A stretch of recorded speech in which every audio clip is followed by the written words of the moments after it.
Price the Lord. കർത്താവിന്റെ വലിയ നാമത്തിന് മഹത്വം ഉണ്ടായിരിക്കട്ടെ. പിന്നെയും നാമ ദൈവസന്നിധിയിൽ ദൈവവചനത്തിന്റെ പഠനത്തിനായിട്ടായിരിക്കുന്നല്ലോ. വളരെ പ്രാർത്ഥനയോടെ ദൈവസന്നിധിയിൽ നമുക്കായിരിക്കാം. കഴിഞ്ഞ ദിവസങ്ങളിൽ ഒക്കെ ഫസ്റ്റ് കൊരിന്ത്യൻസ് നിന്നാണ് നാം ചിന്തിച്ചു വന്നത്. ഇന്ന് അതിൻ്റെ ഏറ്റവും അവസാനത്തെ ചാപ്റ്ററാണ് നാം ചിന്തിക്കുവാനായിട്ട് പോകുന്നത്. 16-ാമത്തെ അധ്യായം. കഴിഞ്ഞ 15 അധ്യായങ്ങളിലും നമുക്ക് ദൈവവചനത്തിൽ നിന്ന് പഠിക്കുവാനായിട്ടിടയായി. അനേക കാര്യങ്ങൾ നമ്മുടെ ജീവിതത്തിലെ ക്രമീകരണം വരുത്തേണ്ട പല മേഖലകളും ഈ അധ്യായങ്ങളിലൂടെ ഒക്കെ പരിശുദ്ധാത്മാവ് നമ്മളോട് സംസാരിച്ചുകൊണ്ടിരുന്നു. ഇത് 16-ാമത്തെ അധ്യായം, അവസാനത്തെ അധ്യായമാണ്. അവസാനത്തെ അധ്യായം എന്ന് ചിന്തിക്കുമ്പോൾ പലപ്പോഴും നമുക്ക് തോന്നുന്നത് വളരെ പെട്ടെന്ന് തീരുന്ന അല്ലെങ്കിൽ ഒരധ്യായമാണെന്നായിരുന്നു ഞാൻ ആദ്യം വിചാരിച്ചത്.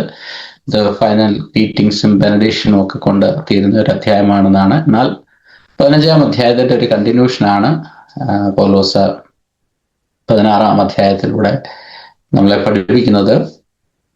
ഇന്ന് കടന്നു വന്ന എല്ലാ പ്രിയപ്പെട്ടവരെ ഓർത്ത് കർത്താവിന് നന്ദിയോടെ സ്തോത്രം ചെയ്യുന്നു. ഇന്നും ദൈവത്തിന്റെ പരിശുദ്ധാത്മാവ് നമ്മളോട് സംസാരിക്കുമെന്ന് ഞാൻ പൂർണ്ണമായിട്ടും വിശ്വസിക്കുന്നു. ഈ 16-ാം അധ്യായത്തിന്റെ തുടക്കത്തിൽ പല പ്രാവശ്യം നമ്മൾ സംസാരിച്ചതുപോലെ ഇതൊരു ലെറ്റർ ആയതുകൊണ്ട് ഇത് കണ്ടിന്യൂസ് ആയിട്ടാണ് എഴുതി വന്നിരിക്കുന്നത്. ഇപ്പം നാം എപ്പോഴും ഒരു ചാപ്റ്ററിന്റെ സ്റ്റാർട്ടിങ്ങിൽ തൊട്ട് തുടങ്ങുമ്പോൾ അതിന് മുമ്പിട്ടുള്ള 1-2 വാക്യങ്ങളൂടെ വായിച്ചാൽ ഇതിന്റെ കണക്ഷൻ നമുക്കൊന്ന് കിട്ടും. അപ്പൊ 15-ാം അധ്യായത്തിന്റെ അവസാനത്തെ വാക്യം ഒന്ന് വായിക്കാം. 58-ാമത്തെ വാക്യം തൊട്ട് നമുക്ക് വായിക്കാം. 58-ാമത്തെ വാക്യം ഒന്ന് വായിക്കാം. 1 കൊരിന്ത്യർ 15-ാം അധ്യായത്തിന്റെ 58-ാമത്തെ വാക്യം.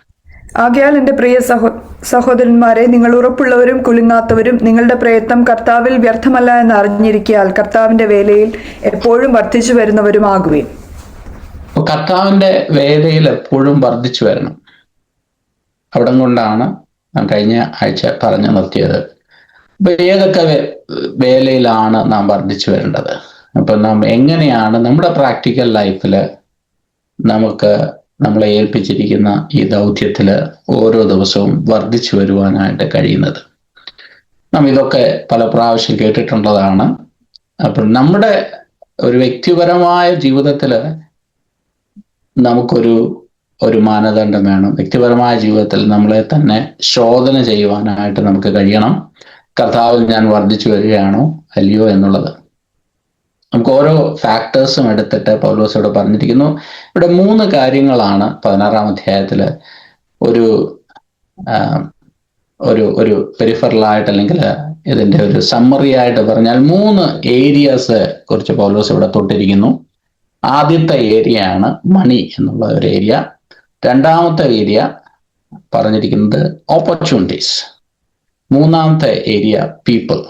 ഈ 3 കാര്യങ്ങൾ നമുക്ക് ഇതിനകത്ത് കാണാനായിട്ട് കഴിയും. നമ്മുടെ ബൈബിളിലൊക്കെ നോക്കിയാൽ അതിന്റെ ഹെഡിങ്സ് ഒക്കെ ഡിഫറെൻ്റ് ആയിട്ടാണ് കൊടുത്തിരിക്കുന്നത്. എങ്കിലും ഞാൻ മറ്റൊരു ആശയത്തിൽ അല്ലെങ്കിൽ എൻ്റെ ഒരു ചിന്ത, ഈ ഒരു 3 കാര്യങ്ങൾ ദൈവസഭയ്ക്ക് ദൈവം തന്നിട്ടുള്ള ദാനമാണ്. അതിനെ എങ്ങനെ നമ്മൾ പ്രയോജനപ്പെടുത്താം, നമ്മുടെ സ്റ്റുവാർഡ്ഷിപ്പ് എങ്ങനെയാണ് എന്നുള്ളത് അനുസരിച്ചിരിക്കും ദൈവസന്നിധിയിൽ നാം പ്രയോജനപ്പെടുന്നത്. അപ്പൊ ആദ്യത്തെ ഒരു കാര്യം നേരത്തെ പറഞ്ഞതുപോലെ പൈസ, മണി. ഇത് വളരെ പ്രാധാന്യം അർഹിക്കുന്ന ഒരു കാര്യമാണ്. കാര്യം നമ്മുടെ നിക്ഷേപം ഇരിക്കുന്നിടത്താണ് നമ്മുടെ ഹൃദയം ഇരിക്കുന്നത്.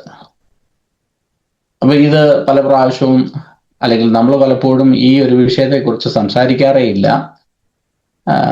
കാര്യം ഞാൻ പല സഹോദരന്മാരും എന്നോട് പറഞ്ഞിട്ടുള്ള സമയത്തൊക്കെ ഞാൻ പറയുന്ന ഒരു കാര്യം, ദൈവസഭയുടെ ആവശ്യങ്ങളൊക്കെ ദൈവം നിറവേറ്റുന്നുണ്ട്, കാര്യങ്ങൾ നന്നായിട്ട് പോകുന്നുണ്ട്.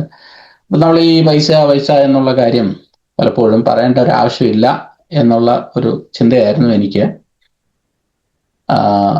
ഒരു തരത്തിൽ അത് ശരിയാണ്. കാര്യം പലപ്പോഴും ഇതിനെക്കുറിച്ച് ഒരുപാട് സംസാരിച്ച് നമ്മുടെ ആത്മീയം എന്ന് പറയുന്നതെല്ലാം മണി മൈൻഡഡും മണി റിലേറ്റഡും ആണെന്നുള്ള ഒരു ചിന്ത മറ്റ് സ്ഥലങ്ങളിലെല്ലാം ഉണ്ട്.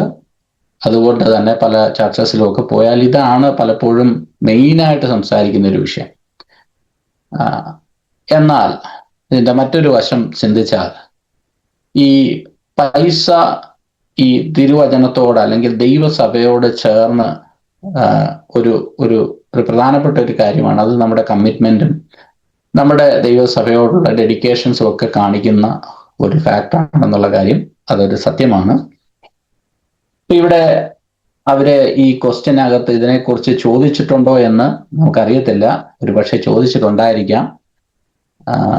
എങ്ങനെയാണ് ഈ കോൺട്രിബ്യൂഷൻസിനെ കുറിച്ചൊക്കെ.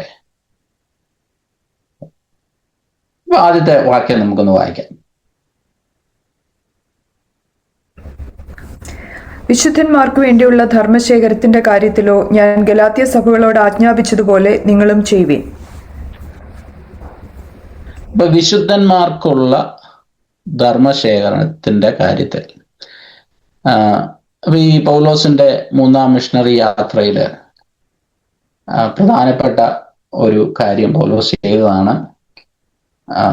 മറ്റ് സഭകളിൽ നിന്ന് ജനറസ് ആയിട്ട് കൊടുക്കാൻ കഴിയുന്ന സഭകളിൽ നിന്ന് അതിന് നീടുള്ള സഭകളിലേക്ക് ഒരു കളക്ഷൻസ്, ഒരു ഗിഫ്റ്റ് പൗലോസ് റിസീവ് ചെയ്തെന്നുള്ളത് നമുക്കിവിടെ കാണാൻ കഴിയും.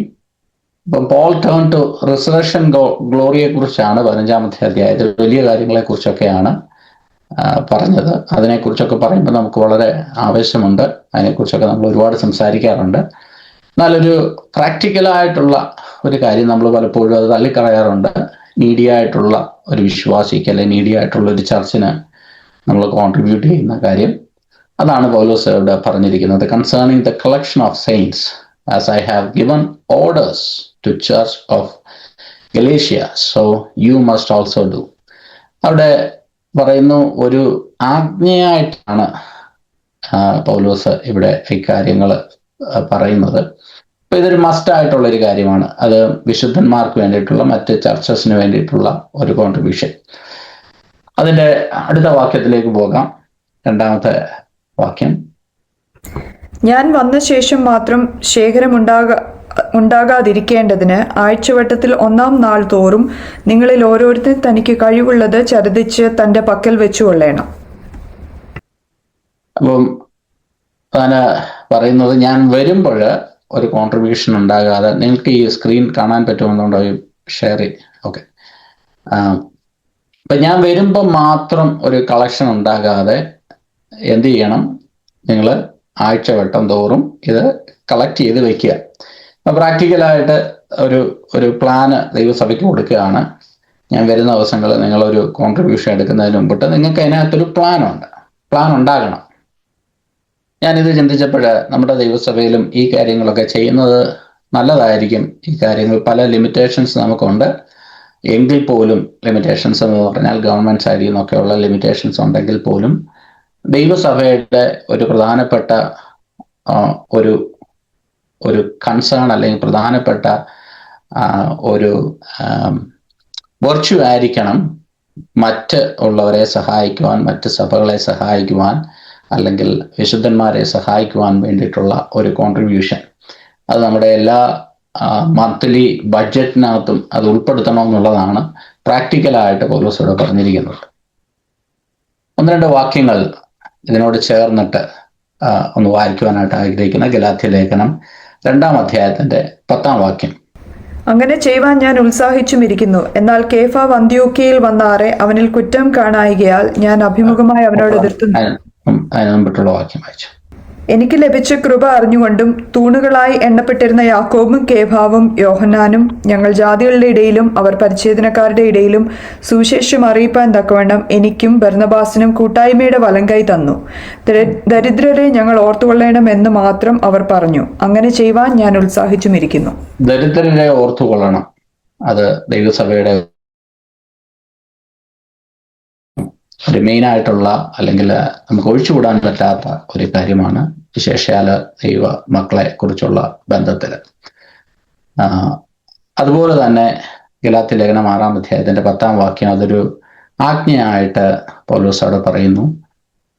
അതുപോലെ തന്നെ ഇതൊരു ആരാധനയുടെ ഭാഗമായിട്ടും ഫിലിപ്പിയ ലേഖനം 4-ാം അധ്യായത്തിന്റെ 18-ാം വാക്യം അതൊന്ന് വായിക്കാം. 4-ാം അധ്യായത്തിന്റെ 18-ാം വാക്യം. ഫിലിപ്പിയർക്ക് എഴുതിയ ലേഖനം 4-ാം അധ്യായത്തിന്റെ 18-ാം വാക്യം. ഇപ്പോൾ എനിക്ക് വേണ്ടുന്നതെല്ലാം ഉണ്ട്, സമൃദ്ധിയുമായിരിക്കുന്നു. നിങ്ങൾ അയച്ചു തന്നത് സൗരഭ്യവാസനയായി ദൈവത്തിന് പ്രസാദവും സുഗ്രാഹ്യവുമായ യാഗമായി എപ്പഫ്രോദിത്തോസിന്റെ കൈയാൽ ഞാൻ പ്രതിഗ്രഹിച്ച് തൃപ്തനായിരിക്കുന്നു. പൗലോസ് പറയാണ് ഇത് ഫിലിപ്പിയ ലേഖനത്തിലെ ഫിലിപ്പിയ കാരാഗ്രഹത്തിൽ നിന്ന് പൗലോസ് പറയുന്ന ഒരു കാര്യം, എനിക്ക് ആവശ്യമുള്ളത് ഉണ്ട്, എങ്കിലും നിങ്ങൾ തന്നതിനെ പൗലോസ് പറയുന്നത് അതൊരു ആരാധനയായി ദൈവത്തിന്റെ സന്നിധിയിൽ പ്രസാദമുള്ള ഒരു ദൈവത്തിന് പ്ലീസിങ് ആയിട്ടുള്ള ഒരു ആരാധനയായിട്ട് നിങ്ങൾ ഇത് അർപ്പിച്ചത്. നമ്മുടെ ഒരു ആരാധനയുടെ, അപ്പൊ ഞാൻ ഈ ഒരുപാട് പൈസ കൊടുക്കണമെന്നോ അല്ലെങ്കിൽ ആ ഒരു ബന്ധത്തിലല്ല ഞാൻ പറയുന്നത്. ഇപ്പൊ ചർച്ചിന്റെ നീഡിനെ മീറ്റ് ചെയ്യണമെന്നൊന്നും അല്ല. അത് നമ്മുടെ ഒരു ഒരു ഒരു ഒരു ഒരു സ്ട്രക്ചറായിട്ട് മാറണം. ഇപ്പം പ്രത്യേകിച്ചും എവിടാണെന്ന് ഞാൻ ഓർക്കുന്നില്ല, ഈ പുതിയ ജനറേഷനെ സംബന്ധിച്ച്, പഴയ ജനറേഷൻ അല്ല പുതിയ ജനറേഷനെ സംബന്ധിച്ച് ഈ ഒരു കാര്യത്തിൽ അവർ വളരെ പൂറാന്നുള്ള കാര്യം ഒരു സത്യമാണ്. പല ചർച്ചസും അടച്ചു പൂട്ടുന്നു, പല ചർച്ചസിന്റെ നീഡ്സുകൾ പോലും മീറ്റ് ചെയ്യപ്പെടുന്നില്ല. കാര്യം യങ് ജനറേഷൻ ചർച്ചസിൽ പോകാറില്ല. അവര് ഈ ആവശ്യങ്ങൾ അല്ലെങ്കിൽ ഇവര് ചർച്ചസിനൊന്നും കൊടുക്കാറില്ല. അപ്പൊ ഇതൊക്കെ ഇന്ന് പ്രാക്ടിക്കലായിട്ട് നേരിടുന്ന ദൈവസഭകൾ നേരിടുന്ന ചലഞ്ചസ് ആണ്. എന്നാൽ ഇത് ദൈവസഭകളുടെ നീഡ് മീറ്റ് ചെയ്യാൻ വേണ്ടിയിട്ടല്ല നാം കൊടുക്കുന്നത്. അത് നമ്മുടെ ഒരു ലൈഫ് സ്റ്റൈലായിട്ട് മാറുന്നത് നല്ലതായിരിക്കും. ഇത് പറയുമ്പോൾ തന്നെ നമുക്ക് അതിനകത്ത് പറയാൻ എത്രത്തോളം അർഹതയുണ്ടെന്നുള്ള കാര്യമാണ് വേറൊരു ചിന്ത ഞാൻ ഇങ്ങനെ ചിന്തിക്കുവാനായിട്ടിടയായത്. നമ്മളൊക്കെ ഒരുപാട് കൊടുക്കുന്നത് കൊണ്ടല്ല ഞാനിത് പറഞ്ഞത്. ഇത് ദൈവസഭയുടെ ഒരു ടീച്ചിങ് ആണ്. നാം എല്ലാം, നമ്മുടെ കുഞ്ഞുങ്ങളും അത് പ്രാക്ടീസ് ചെയ്യണം, നമ്മൾ പ്രാക്ടീസ് ചെയ്യണം, ദൈവസഭ അത് പ്രാക്ടീസ് ചെയ്യണം. അപ്പൊ ഇതെല്ലാം ഒരു നീഡാണ്. ഈ ഒരു കാര്യം കൂടെ ഈ സമയത്ത് ഞാൻ ഓർമ്മിപ്പിക്കട്ടെ. അപ്പോൾ ഇത് നാം ദൈവ വേലയിൽ വർദ്ധിച്ചു വരിക എന്ന് പറയുമ്പോൾ വലിയ വലിയ പദങ്ങളൊക്കെ നമ്മൾ ഉപയോഗിക്കുമെങ്കിലും പ്രാക്ടിക്കലായിട്ട് വരുമ്പോൾ ഇതെങ്ങനെയാണ് നമ്മുടെ സൈഡിൽ, നമ്മുടെ ജീവിതത്തിൽ ആപ്ലിക്കേഷൻ സൈഡിൽ കൊണ്ടുവരുന്നത് എന്നുള്ളതിൻ്റെ ഒരു ഉദാഹരണമാണ് നാം ദൈവസഭയോട് കാണിക്കുന്ന ഈ ജനറോസിറ്റി. വളരെ പ്രധാനപ്പെട്ട ഒരു കാര്യമാണെന്ന് നാം ഓർമ്മിക്കട്ടെ. അതുപോലെ തന്നെ നീഡായിട്ടിരിക്കുന്ന ദൈവദാസന്മാർ പല ദേശങ്ങളിലും, അവിടെ ദൈവസഭയ്ക്ക് അല്ലെങ്കിൽ വരുമാനമില്ലാത്തവരുണ്ട്, അല്ലെങ്കിൽ അവിടെ വിശ്വാസികളില്ലാത്ത സ്ഥലങ്ങളിൽ അധ്വാനിക്കുന്ന ദൈവദാസന്മാരുണ്ട്. അപ്പോൾ അവരോടൊക്കെ കാണിക്കേണ്ട ഒരു ഉത്തരവാദിത്വം, അവർക്കൊക്കെ ഇവിടെ ദൈവം നമ്മളെയൊക്കെ തന്നിരിക്കുന്ന നന്മയുടെ ഒരു അംശം കൊടുക്കേണ്ട ഒരു ഉത്തരവാദിത്വം ദൈവസഭയ്ക്ക് ഉണ്ടെന്നുള്ള കാര്യമാണ് ഈ ഭാഗത്ത് നമ്മളെ ഓർമ്മിപ്പിക്കുന്നത്. അടുത്ത വാക്യത്തിലേക്ക് പോകാം. ഞാൻ എത്തിയ ശേഷം നിങ്ങളുടെ ധർമ്മം യെരുശലേമിലേക്ക് കൊണ്ടുപോകുവാൻ നിങ്ങൾക്ക് സമ്മതമുള്ളവരെ ഞാൻ എഴുത്തോടുകൂടെ അയക്കും. പൗലോസ് ഇവിടെ പറയാണ് ലെറ്റർ ഓഫ് കമൻഡേഷൻ. അത് വളരെ പ്രധാനപ്പെട്ട ഒരു കാര്യമാണ്. ചർച്ച് ഈ കാര്യങ്ങളെല്ലാം വളരെ കെയർഫുള്ളായിട്ട് ഡീൽ ചെയ്യണമെന്നുള്ളതാണ് ഒരു സ്റ്റുവാർഡ്ഷിപ്പിന്റെ ഒരു ഭാഗമായിട്ട്. ഇതൊരിക്കലും മറ്റുള്ളവര് പറയുവാനായിട്ട് ഇടവരാതെ വണ്ണം പൗലോസ് തന്നെ പറയാണ്, നിങ്ങൾക്ക് സമ്മതമുള്ള നിങ്ങളുടെ റെപ്രസെൻറ്റേറ്റീവ് അല്ലെങ്കിൽ നിങ്ങളുടെ ഇടയിൽ നല്ല വിശ്വസ്തരായിരിക്കുന്നവരെ ഒരു മെസ്സഞ്ചറായിട്ട് അയക്കണം. എങ്ങനെയല്ല എഴുതിയിരിക്കുന്നത്? By your letter of commendation authenticate the project, the protect the messenger. അപ്പൊ അതിനകത്ത് ഒരു കത്തുകൂടെ തന്നയക്കാം. എൻ്റെ ഒരു അഭിപ്രായത്തെ ഒരു പക്ഷേ അതിൻ്റെ കണക്കായിരിക്കാം, അതിൻ്റെ കാര്യങ്ങളായിരിക്കാം. എന്നാലും പൈസ ദൈവസഭകളിൽ ഡീൽ ചെയ്യുമ്പോൾ അത് മറ്റുള്ളവരെ കൊണ്ട് ഒരു സംശയത്തിനിട വരാതെ ട്രാൻസ്പെറൻ്റ് ആയിട്ട് കാര്യങ്ങൾ ഡീൽ ചെയ്യണമെന്നുള്ള കാര്യം നമുക്ക് ഈ ഭാഗത്തിൽ നിന്ന് മനസ്സിലാക്കാം. അത് പൗലോസ് താൻ പല സഭകളിൽ നിന്ന് ഈ ധനമൊക്കെ ശേഖരിച്ച സമയത്ത് താൻ അതൊക്കെ ഹാൻഡിൽ ചെയ്തത് എത്ര വിസ്റ്റത്തോടു കൂടിയാണെന്നുള്ള കാര്യം നമ്മളെ ഇവിടെ ഓർമ്മിപ്പിക്കുന്നു. നെക്സ്റ്റ്. ഞാനും പോകുവാൻ തക്കവണ്ണം അത് യോഗ്യമായിരുന്നാൽ അവർക്ക് എന്നോടുകൂടി പോരാം. ഞാൻ മക്കദോനിയിൽ കൂടി കടന്ന ശേഷം നിങ്ങളുടെ അടുക്കൽ വരും. മക്കദോനിയിൽ കൂടി ആകുന്നു ഞാൻ വരുന്നത്. നമുക്ക് ആ മൂന്നാം മിഷണറി യാത്ര പോലും അപ്പോസ്തല പ്രവൃത്തികൾ പഠിച്ച സമയത്തൊക്കെ നാം ഇത് ചിന്തിച്ചതാണ്. അപ്പൊ ഈ പൗലോസിന്റെ പ്ലാനാണ് പൗലോസ് ഇവിടെ പറയുന്നത്. But if it is fitting that I go also they will go with me. അപ്പം പൗലോസിന്റെ പ്ലാൻസ് ഒക്കെ വളരെ, തനിക്ക് പ്ലാൻ ഉണ്ടായിരുന്നു. But at the same time ഇതെല്ലാം ദൈവത്തിൽ ആശ്രയിച്ചായിരുന്നു തൻ്റെ പ്ലാനുകളെല്ലാം. തൻ്റെ ഐറ്റനറീസ് ഒക്കെ താൻ പ്ലാൻ ചെയ്തെങ്കിലും ഇത് ദൈവം ഏത് സമയത്തേക്കാണ്, അല്ലെങ്കിൽ ദൈവത്തിന്റെ പരിശുദ്ധാത്മാവ് ഏത് സൈഡിലോട്ടാണ് ഗൈഡ് ചെയ്യുന്നതെന്ന് തനിക്ക് അറിയാത്തത് കൊണ്ട് ഈ കാര്യങ്ങളിലൊക്കെ പൗലോസ് എപ്പോഴും തൻ്റെ പ്ലാൻ എല്ലാം ഫ്ലെക്സിബിൾ പ്ലാൻ ആയിരുന്നു. Praise God. Coming to Macedonia, I will come to you. Paul assured that the Corinthians of his genuine intention to visit.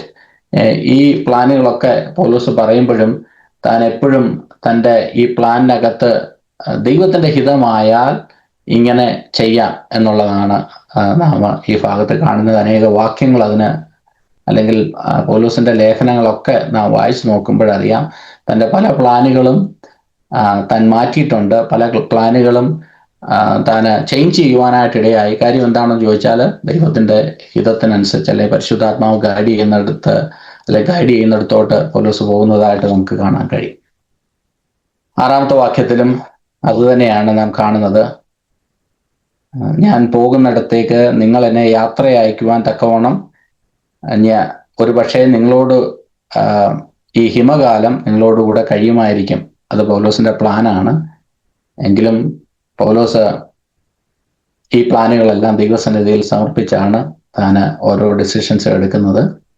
കാര്യം 7-ാമത്തെ വാക്യത്തിൽ അതാണ് നാം കാണുന്നത്. ഇതെല്ലാം തൻ്റെ ട്രാവൽ പ്ലാനൊക്കെ പൗലോസ് ഇവിടെ വിവരിച്ചതിന് ശേഷം 7-ാമത്തെ വാക്യത്തിൽ അതിനുള്ള കാരണം ഈ റോമാലേഖനം 1-ാം അധ്യായത്തിന്റെ 13-ാം വാക്യത്തിൽ ഒന്ന് വായിച്ചു നോക്കാം. അതിനകത്ത് തൻ്റെ ഡിസയർ താൻ അവിടെ എപ്പോഴും ദൈവസന്നിധിയിൽ കൊണ്ടുവയ്ക്കുന്നുണ്ട്.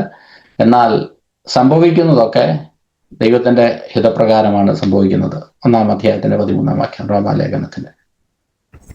എന്നാൽ സഹോദരന്മാരെ, എനിക്ക് ശേഷം ജാതികളിൽ എന്ന പോലെ നിങ്ങളിലും വല്ല ഫലവും ഉണ്ടാകേണ്ടതിന് നിങ്ങളുടെ അടുക്കൽ വരുവാൻ പലപ്പോഴും ഭാവിച്ചുവെങ്കിലും ഇതുവരെ മുടക്കം വന്നുവെന്ന് നിങ്ങൾ അറിയാതിരിക്കരുത് എന്ന് ഞാൻ ആഗ്രഹിക്കുന്നു. അപ്പൊ ഇതും പൗലോസ് സഭകളോട് പറയുകയാണ്, എൻ്റെ പ്ലാൻ ഒന്ന്, പക്ഷേ ദൈവത്തിന്റെ ഹിതം അനുസരിച്ചാണ് കാര്യങ്ങൾ നടക്കുന്നത്. അപ്പൊ അത് നിങ്ങൾ മനസ്സിലാക്കണം. പരിശുദ്ധാത്മാവ് ആണ് എന്നെ അനുവദിക്കുന്നത്. പലപ്പോഴും പല പ്ലാനുകൾ എൻ്റെ അകത്തുണ്ടെങ്കിലും പരിശുദ്ധാത്മാവിന്റെ ഹിതത്തിനനുസരിച്ചാണ് ഞാൻ കാര്യങ്ങൾ ചെയ്യുന്നത്. യാക്കോബിന്റെ പുസ്തകം അതിന്റെ 4-ാം അധ്യായത്തിന്റെ 13 തൊട്ട് 17 വരെയുള്ള വാക്യങ്ങളൊന്ന് വായിക്കാം. James chapter 4:13-17. ഇന്നോ നാളെയോ ഞങ്ങൾ ഇന്ന പട്ടണത്തിൽ പോയി അവിടെ ഒരാണ്ട് കഴിച്ച് വ്യാപാരം ചെയ്ത് ലാഭമുണ്ടാക്കുമെന്ന് പറയുന്നവരെ കേൾപ്പിൻ. നാളത്തേത് നിങ്ങൾ അറിയുന്നില്ലല്ലോ. നിങ്ങളുടെ ജീവൻ എങ്ങനെയുള്ളത്? അല്പനേരത്തേക്ക് കാണുന്നതും പിന്നെ മറഞ്ഞു പോകുന്നതുമായ ആവിയല്ലോ. കർത്താവിന് ഇഷ്ടമുണ്ടെങ്കിൽ ഞങ്ങൾ ജീവിച്ചിരുന്ന് ഇന്നിന്നത് ചെയ്യുമെന്നല്ലയോ പറയേണ്ടത്. നിങ്ങളോ വമ്പ് പറഞ്ഞ് പ്രശംസിക്കുന്നു. ഈ വക പ്രശംസ എല്ലാം ദോഷമാകുന്നു. നന്മ ചെയ്യുവാൻ അറിഞ്ഞിട്ടും ചെയ്യാത്തവന് അത് പാപം തന്നെ. യാക്കോബ് അപ്പോസ്തലൻ വളരെ വിഷ്ടത്തോടുകൂടെ ദൈവസഭകളെ, ദൈവമക്കളെ ഓർമ്മിപ്പിക്കുന്ന ഒരു കാര്യം, ദൈവത്തിന്റെ ഹിതമാണ് അൾട്ടിമേറ്റ്ലി നമ്മുടെ ജീവിതത്തിൽ നടക്കേണ്ടത്. അത് തന്നെയാണ് പൗലോസും ഫോളോ ചെയ്യുന്നത്. ഇത്ര വലിയ അപ്പോസ്തലനായിട്ടും താൻ പറയുന്നുണ്ട്, എൻ്റെ ആഗ്രഹം അനുസരിച്ചൊന്നും അല്ല നടക്കുന്നത്. എനിക്ക് വെളിപ്പാടുണ്ട്, കാര്യങ്ങളുണ്ട്, പക്ഷേ ഞാൻ അപ്പോസ്തലനാണ്. ഇതെല്ലാമാണെങ്കിലും ഏത് സമയത്തും എൻ്റെ ഐറ്റനറി ചേഞ്ച് ചെയ്യുവാനുള്ള പെർമിഷൻ ഞാൻ ദൈവത്തിന് കൊടുത്തിട്ടുണ്ട്. എന്തിനാണ് ഞാൻ ഇത്രയും ഇത് പറയുന്നതെന്ന് ചോദിച്ചാൽ, പലപ്പോഴും ഈ ചർച്ചുമായിട്ടൊക്കെയുള്ള ബന്ധത്തിൽ നമ്മളും പലപ്പോഴും ചിന്തിച്ചിട്ടുണ്ട്. ഈ മീറ്റിങ്സുകളെ, പ്ലാനുകളൊക്കെ നേരത്തെ നമ്മളൊന്ന് പ്ലാൻ ചെയ്താൽ, നേരത്തെ ഈ കാര്യങ്ങളൊക്കെ നമ്മുടെ കലണ്ടറിൽ ഒന്ന് അടിച്ചാൽ കാര്യങ്ങൾ ഈസിയാണെന്ന് ഞാനും ചിന്തിച്ചിട്ടുണ്ട്. അതിനകത്ത് തെറ്റൊന്നുമില്ല. പക്ഷേ അതിൻ്റെ ഒരു മറുവശം എന്ന് പറഞ്ഞാൽ, നമ്മൾ ഈ കാര്യങ്ങളൊക്കെ ഇങ്ങനെ പ്ലാൻ ചെയ്ത് സെറ്റ് ചെയ്ത് വെച്ച് കഴിഞ്ഞാൽ, ഇനി പരിശുദ്ധാത്മാവ് വന്ന് പറഞ്ഞാലും ഇനി തമ്പുരാൻ വന്ന് പറഞ്ഞാലും നമ്മൾ ഈ പ്ലാനിൽ നിന്ന് മാറത്തില്ല. ഇത് നമ്മുടെ പ്രാക്ടിക്കൽ, നമ്മുടെ പേഴ്സണൽ ലൈഫിലാണെങ്കിലും ദൈവസഭയോടുള്ള ബന്ധത്തിലാണെങ്കിലും നമ്മളങ്ങ് ഭയങ്കരമായിട്ട് അങ്ങ് സിസ്റ്റമാറ്റിക്കലാകുമ്പോൾ ഉള്ള പ്രോബ്ലം, ആ പരിശുദ്ധാത്മാവിനെ കേൾക്കാൻ കൂട്ടാക്കാത്ത ഒരവസ്ഥ ഉണ്ടാകും. അപ്പൊ പരിശുദ്ധാത്മാവിനെ അനുസരിച്ച് നടക്കുന്ന ഒരു വ്യക്തി ഓരോ ദിവസവും ഇടത്തോട്ടോ വലത്തോട്ടോ തിരിയുന്ന സമയത്ത് ദൈവത്തിന്റെ ശബ്ദം കേട്ട് ചുവടുകൾ വയ്ക്കുവാനായിട്ട് അവന്റെ ജീവിതത്തിൽ കഴിയും. ഞാൻ പലപ്പോഴും ഈ ദൈവസഭയോട് ചേർന്നിട്ട് ഇങ്ങനെ ചിന്തിച്ചിട്ടുണ്ട്. ഓരോ കാര്യങ്ങളും പ്ലാൻ ചെയ്യുമ്പോൾ, അല്ലെങ്കിൽ ആ പ്ലാനിൽ മാറ്റമൊക്കെ വരുമ്പോൾ ഞാൻ ചിന്തിക്കാറുണ്ട്. കാര്യം ഇവിടെയുള്ള പല ചർച്ചസിനെ നോക്കുമ്പോൾ അവർക്ക് മാസങ്ങൾക്ക് മുമ്പ്, ചിലപ്പോൾ വർഷങ്ങൾക്ക് മുമ്പിട്ടൊക്കെ കാര്യങ്ങൾ പ്ലാൻ ചെയ്ത് അതേ പ്ലാൻ റെഡിയായിട്ടൊക്കെ പോകാറുണ്ട്. അതൊക്കെ നല്ല കാര്യമാണ്. പക്ഷെ എന്നാലും നമ്മുടെ പേഴ്സണൽ ലൈഫിനകത്താണെങ്കിലും ചർച്ചിലാണെങ്കിലും ഒക്കെ പരിശുദ്ധാത്മാവിനൊരു ഫ്രീഡം നാം കൊടുക്കണം എന്നുള്ള ഒരു സത്യമാണ്. പൗലോസിന്റെ യാത്രകളൊക്കെ എനിക്ക് തോന്നുന്നു താന് കപ്പലിലൊക്കെ യാത്ര ചെയ്യാൻ റിസർവേഷനൊക്കെ ചെയ്തു വെച്ചേക്കായിരിക്കും. എൻ്റെ ഒരു ഭാവനയെ പറഞ്ഞതേ ഉള്ളൂ. എങ്കിലും താൻ പറയാണ്, ദൈവത്തിന്റെ ഹിതമല്ലെങ്കിൽ ഈ കാര്യങ്ങളൊക്കെ മാറുന്നതിൽ എനിക്ക് യാതൊരു മടിയുമില്ല. ദൈവമക്കളെ, നമ്മുടെ ജീവിതത്തിലും ദൈവസഭയിലും ഒക്കെ ആ ഒരു ഫ്ലെക്സിബിലിറ്റി പരിശുദ്ധാത്മാവിന് കൊടുക്കണം എന്നുള്ള കാര്യം ഞാൻ ഓർമ്മിപ്പിക്കട്ടെ. നമ്മുടെ സദൃശവാക്യങ്ങൾ അതിൻ്റെ 3-ാം അധ്യായത്തിന്റെ 5-6 വാക്യങ്ങൾ നാം ഇങ്ങനെ വായിക്കുന്നല്ലോ. Do not lean on your own understanding. ഒന്ന് വായിക്കാം. പൂർണ്ണ ഹൃദയത്തോടെ യഹോവയിൽ ആശ്രയിക്കുക, സ്വന്തം വിവേകത്തിൽ ഊന്നരുത്.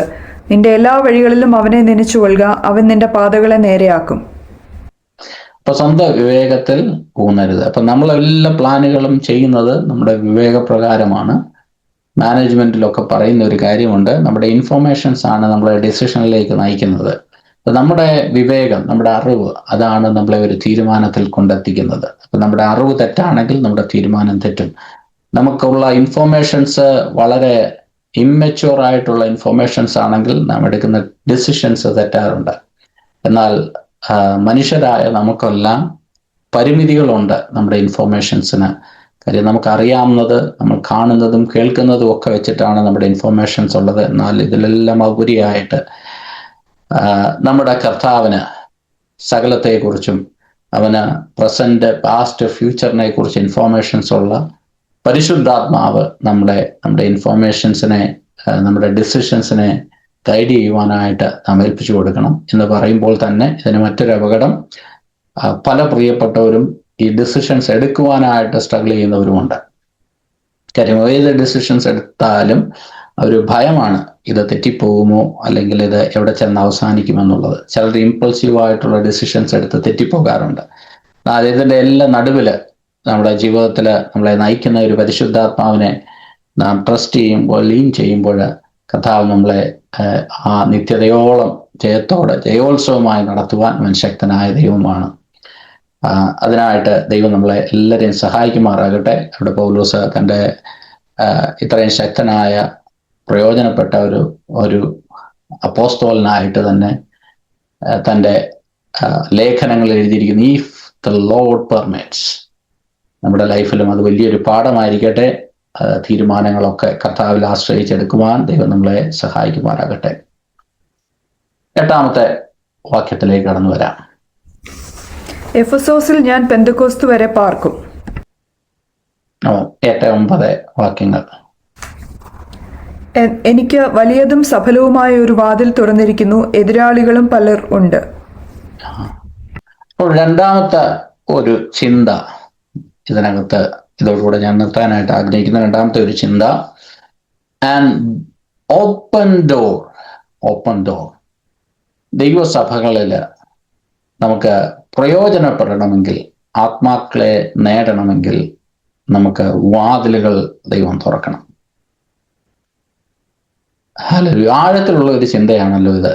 നമുക്ക് ഒന്ന് ചിന്തിച്ചു നോക്കിയാൽ, നാം എത്രത്തോളം അധ്വാനിച്ചാലും വാതിൽ തുറക്കുന്നത് നമ്മുടെ തമ്പുരാനാണ്.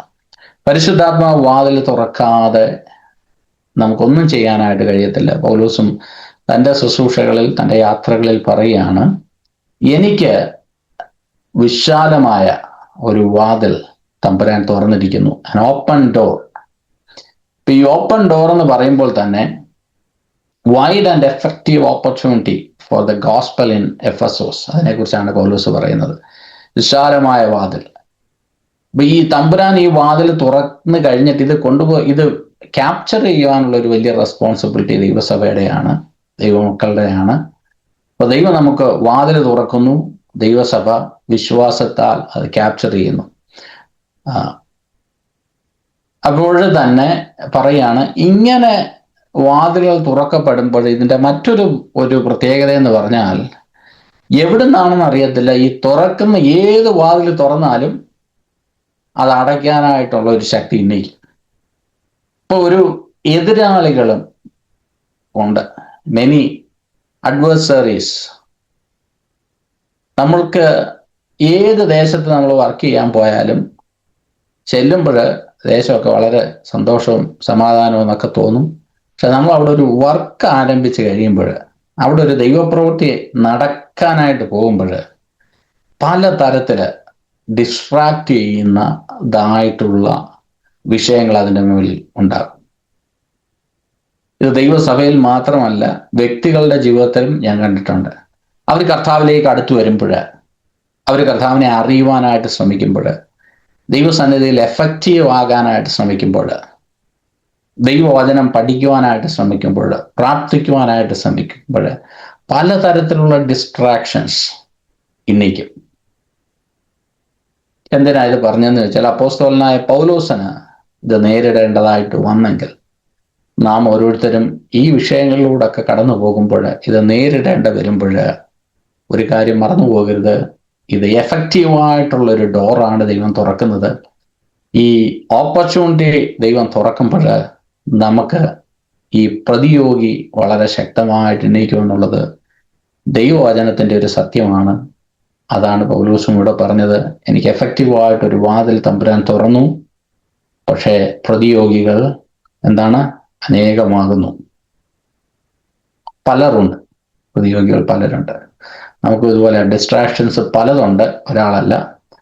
ഡിസ്ട്രാക്ഷൻസ് ഈ വാതിലിനെ അടയ്ക്കുവാൻ, ഈ ദൈവപ്രവൃത്തിയെ നശിപ്പിച്ച് കളയുവാൻ പലതരത്തിൽ. അത് രോഗമായിക്കോട്ടെ, ക്ഷീണമായിക്കോട്ടെ, കൺഫ്യൂഷൻ ആയിക്കോട്ടെ, കൂടെയുള്ളവർ മാറിപ്പോകുന്നതായിക്കോട്ടെ, നമ്മളെ തളർത്തുവാനായിട്ട്, നമ്മളെ ഡിസ്കറേജ് ചെയ്യുവാനായിട്ടുള്ള അനേക പ്രതിയോഗികൾ നമ്മുടെ വിശ്വാസ ജീവിതത്തിൽ ഉണ്ടാകാം, നമ്മുടെ മിനിസ്ട്രിയിൽ ഉണ്ടാകാം. അതൊരു വളരെ സത്യമായ ഒരു കാര്യമാണ്.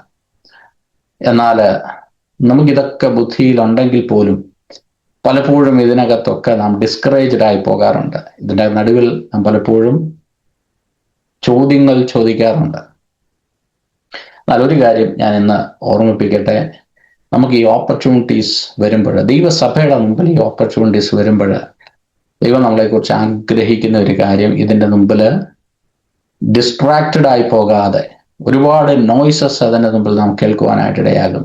ഇതിനകത്ത് ഡിസ്ട്രാക്റ്റഡ് ആയിട്ട് പോകാതെ ഓപ്പർച്യൂണിറ്റീസിനെ ഗ്രാബ് ചെയ്യുന്നവരായിട്ട് തീരാൻ ദൈവത്തിൻ്റെ പരിശുദ്ധാത്മാവ് നമ്മളെക്കുറിച്ച് ആഗ്രഹിക്കുന്നുണ്ട്. Opportunities are important. നമ്മൾ ഏത് വേല ചെയ്താലും we need to look for opportunities. We need to look for open doors. കാര്യം ഈ വാതിൽ തുറന്നെങ്കിലേ അവിടെ മിനിസ്ട്രി എഫക്റ്റീവ് ആകത്തുള്ളൂ. നമ്മൾ 4 പേരുമായിട്ട് തുടങ്ങിയ 4 പേരുമായിട്ട് തന്നെ നമ്മൾ ഇരുന്നാൽ കാര്യമില്ല. മറ്റുള്ളവരുടെ ഹൃദയങ്ങളിലേക്ക് കയറി ചെല്ലുവാനായിട്ട് ഇടയാകണം. വാതിലുകൾ സീക്ക് ചെയ്യുന്നവരായി തീരണം. ഹല്ലേലൂയ. ഞാൻ ഈ അധ്യായം വായിച്ചപ്പോൾ ഞാൻ വിചാരിച്ചു ഈ അധ്യായം ഒരാഴ്ച കൊണ്ട് തീർക്കാമെന്നാണ് വിചാരിച്ചത്.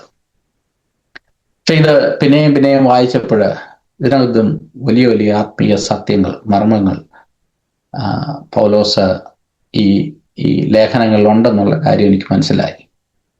ഇല്ലെങ്കിൽ ഇതൊന്നും എഴുതപ്പെടേണ്ട ഒരു കാര്യമില്ല. അവരുടെ ചോദ്യങ്ങൾക്ക് മാത്രം ഉത്തരം പറഞ്ഞ് ഇത് നിർത്താവുന്നതേ ഉള്ളൂ. അപ്പോൾ opportunities are important. We all need to seek for opportunity. മറ്റുള്ളവരുടെ സുവിശേഷം പറയുവാൻ we need to seek for opportunities.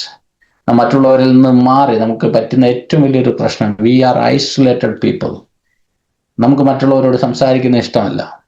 ഞാൻ എന്നെ ഉൾപ്പെടെ പറയുന്നത്. ആക്ച്വലി എന്താ നമുക്ക് ഇഷ്ടം എന്ന് പറഞ്ഞാൽ, നമുക്കിങ്ങനെ ഒരു ആരാധന, നമുക്കിങ്ങനെ മീറ്റിങ്ങിൽ കൂടിയിരുന്ന് ഇങ്ങനെ ആരാധിച്ച് സന്തോഷിച്ച് മടങ്ങുക എന്നുള്ളതാണ് നമുക്ക് ഏറ്റവും ഇഷ്ടപ്പെട്ട കാര്യം. ഉപവാസ പ്രാർത്ഥനയൊക്കെ നമുക്ക് ഭയങ്കര ഇഷ്ടമാണ്. കാര്യം ഇങ്ങനെ ഇരുന്ന് ആരാധിച്ച് നമ്മൾ ശക്തിപ്പെട്ട് ബലപ്പെട്ട് നല്ല വചനങ്ങളൊക്കെ കേട്ട് വചനത്തിന്റെ മർമ്മങ്ങളൊക്കെ അറിഞ്ഞ് നമുക്കിങ്ങനെ എൻജോയ് ചെയ്ത് പോകുന്നതാണ് നമുക്കെല്ലാം ഇഷ്ടം. മറ്റുള്ളവരൊക്കെ നമ്മൾ ജാതികളെന്നും പറഞ്ഞ് മാറ്റി നിർത്തും. ഇപ്പൊ മാറ്റി നിർത്തിയവരെക്കാളും കഷ്ടമാണ് നമ്മുടെ കാര്യം എന്നുള്ളത് വേറൊരു സത്യം. എന്നാലും നമുക്ക് മറ്റുള്ളവരുമായിട്ടൊന്നും ഇടപെടാൻ താല്പര്യമില്ല. അങ്ങനെ നിൽക്കുന്ന ഒരു കൂട്ടത്തിന് നമ്മൾ വേണമെങ്കിൽ പറയാം, നമ്മൾ ജാതികളോട് ഇടകലരുന്നില്ല, തനിച്ചു പാർക്കുന്ന ഒരു ജനം. ഇങ്ങനെയൊക്കെ നമുക്ക് ഒരുപാട് വാക്യങ്ങളുണ്ടല്ലോ. അപ്പൊ നമ്മൾ ഇതിനകത്തു നിന്നൊക്കെ ഇങ്ങനെ മുറുകെ പിടിച്ച് ഇങ്ങനെ നിൽക്കുമ്പോൾ നമ്മൾ എവിടാണ് ഈ ഓപ്പൺ ഡോർസിന് വേണ്ടിയിട്ട് സീക്ക് ചെയ്യുന്നത്? Praise the lord. Where are we looking? മറ്റുള്ളവരോട് സംസാരിക്കാതെ മറ്റുള്ളവരെ അല്ലെങ്കിൽ ഈ സമൂഹത്തിൽ നമ്മൾ മാറി പാർക്കുമ്പോൾ നമ്മൾ എവിടാണ് ഈ വാതിലുകൾ തുറക്കുന്നത്? നമുക്ക് ഇതിനെക്കുറിച്ച് താല്പര്യമേ ഇല്ല. എനിക്ക് തോന്നി ഈ അപ്പോസ്തലനായ പൗലോസ് താൻ്റെ പ്രാർത്ഥനയും ഉപവാസവും ഈ മീറ്റിങ്ങുകളും പ്രസംഗവും ഒക്കെ നടക്കുമ്പോൾ he was looking for something. എന്താണ് താൻ നോക്കുന്നത്? എവിടെങ്കിലും വാതിൽ തുറക്കുന്നുണ്ടോ? ഈ ദേശത്തിന്റെ വാതിൽ തുറക്കുന്നുണ്ടോ? ഈ പല മിഷണറീസിന്റെ സ്ട്രാറ്റജീസ് ഞാൻ കേട്ടിട്ടുണ്ട്. അപ്പം അവർ ഈ പല ദേശത്തേക്ക് ആൾക്കാരെ അയച്ച് ഉപവസിച്ച് പ്രാർത്ഥിച്ച്, എന്തിനു വേണ്ടിയിട്ട് അവർ ഉപവസിച്ച് പ്രാർത്ഥിച്ച് ആ ദേശത്ത് അവിടെ പോയി അങ്ങനെ കുറെ ആൾക്കാർ വന്നിരുന്ന ആ ദേശത്തിരുന്ന് 24 മണിക്കൂർ 48 മണിക്കൂർ ഇങ്ങനെ പ്രാർത്ഥിക്കുക. എന്താണ് ഉദ്ദേശം? വാതിൽ തുറക്കണം.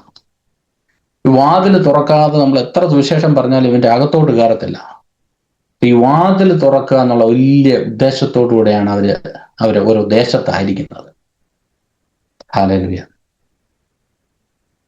നമ്മളോട് തന്നെ ചോദിക്കാം, നമ്മളായിരിക്കുന്ന ദേശത്ത് ഒരു വാതിൽ തുറക്കണം എന്നുള്ള ചിന്തയോടുകൂടെ നാം ആയിരിക്കുന്നു. എത്രത്തോളം ആത്മാർത്ഥതയുണ്ട് ആ ഒരു വിഷയത്തിൽ. കർത്താവേ, ഞാനായിരിക്കുന്നിടത്ത് ഒരു വാതിലിനെ നീ തുറക്കണമേ.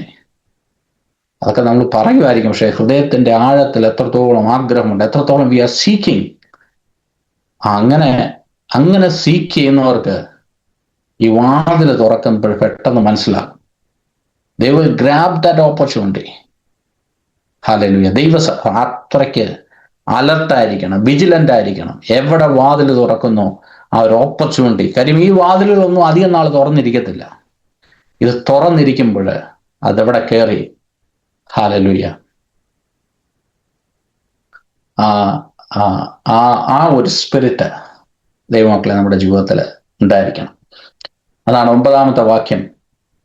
ആ ഒരു വാക്യം എന്നെ സ്പർശിക്കുവാനായിട്ടിടയായി. ഇന്ന് പല പ്രിയപ്പെട്ടവരോടും പരിശുദ്ധാത്മാവ് ഇതിലൂടെ സംസാരിച്ചു എന്ന് ഞാൻ വിശ്വസിക്കുന്നു.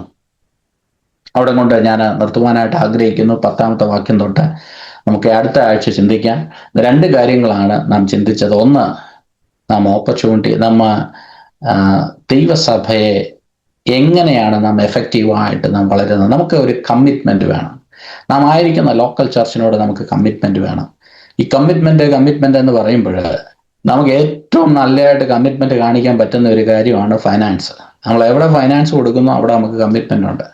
നമ്മുടെ പിള്ളേരുടെ കാര്യത്തിൽ നമ്മൾ പൈസ കലക്കുന്നതിനകത്ത് ഒരു മടിയും വിചാരിക്കത്തില്ല. കാര്യം നമുക്ക് വി ഹാവ് കമ്മിറ്റ്മെന്റ്. നമുക്ക് ആ ഒരു കാര്യത്തിനകത്ത് നമ്മുടെ ഹൃദയത്തിൽ അത്രയ്ക്ക് ഇമ്പോർട്ടൻ്റ് ആയിട്ടുള്ള ഒരു കാര്യമാണ്. അതുകൊണ്ടാണ് നമ്മൾ അതിനകത്ത് സ്പെൻഡ് ചെയ്യുന്നത്. നമ്മുടെ ഹെൽത്തിന്റെ കാര്യത്തിലൊക്കെ നമ്മൾ സ്പെൻഡ് ചെയ്യുന്നത് നമ്മുടെ ഹൃദയത്തിനകത്ത് അത്രയ്ക്ക് അതിനെക്കുറിച്ചുള്ള ഭാരമുണ്ട്. അപ്പൊ അതൊരു ഫാക്ടറാണ്. നമുക്ക് ലോക്കൽ ചർച്ചിനോട് നമ്മളുള്ള കമ്മിറ്റ്മെന്റ്. നിങ്ങൾ ഒരുപാട് പൈസ കൊണ്ടുവരണമെന്ന്, നാളെ ചർച്ചിന്റെ വരുമാനം കൂട്ടണമെന്ന്, ഇത് ഒരു ഇന്റൻഷനും വെച്ചിട്ടല്ല ഞാൻ പറയുന്നത്. ചർച്ചിന് യാതൊരു കൺസേണും ഇല്ല. ആവശ്യത്തിലൊക്കെ ദൈവമുണ്ട്. എന്നാലും ഞാൻ പറഞ്ഞത് നമ്മുടെ ഒരു ലോക്കൽ ചർച്ചിന്റെ കാര്യത്തിലല്ല പറഞ്ഞത്, മറ്റു ചർച്ചസിലൊക്കെ കൊടുക്കുവാനായിട്ട് വി നീഡ് സംതിങ്. നമ്മൾ ഷെയർ ചെയ്യുന്നവരായിരിക്കും, നമ്മൾ കൊടുക്കുന്നവരായി മാറണം.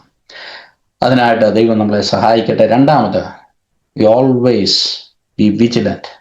നമ്മൾ ഒരു ഓപ്പൺ ഡോറിന് വേണ്ടിയിട്ട് ആത്മാർത്ഥമായിട്ട് സീക്ക് ചെയ്യുന്നവരായിരിക്കണം. കാര്യം ഒരിക്കൽ ഈ വാതിൽ തുറന്നു കിടക്കുമ്പോൾ നമ്മൾ അലസരായിട്ട് തീർന്നാൽ ഈ വാതിലെല്ലാം ഒരു ദിവസം അടയും.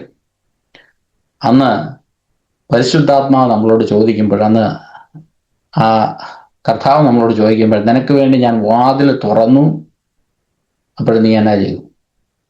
പൗലോസ് പറയാം, എനിക്ക് വാതിൽ തുറന്നു, പക്ഷെ അതുകൊണ്ട് ഞാൻ ഓട്ടോമാറ്റിക്കലി അവിടെ ചെല്ലുന്നില്ല. എനിക്ക് എതിരാളികളുണ്ട്. ഞാൻ എവിടെ സീക്ക് ചെയ്താലും അവരെനിക്ക് നോ പറയും. കാര്യം എന്താ? എതിരാളി അവിടെ നിൽക്കും. നമ്മളിപ്പം കഴിഞ്ഞ ദിവസം യൂണിവേഴ്സിറ്റിയുടെ അതിന് വേണ്ടിയിട്ട് അപ്ലൈ ചെയ്തു.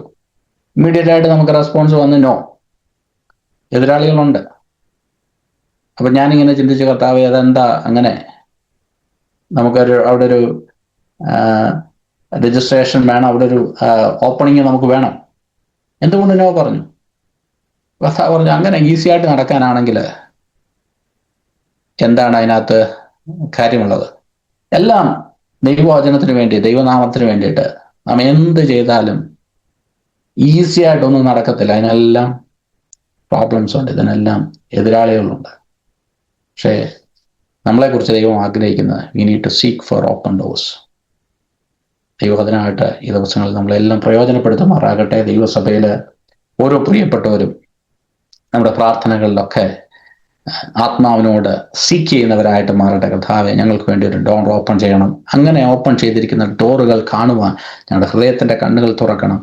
ആ സമയങ്ങളെ എഫക്റ്റീവായിട്ട് പ്രയോജനപ്പെടുത്തുവാൻ ദൈവം നമ്മളെ സഹായിക്കണം.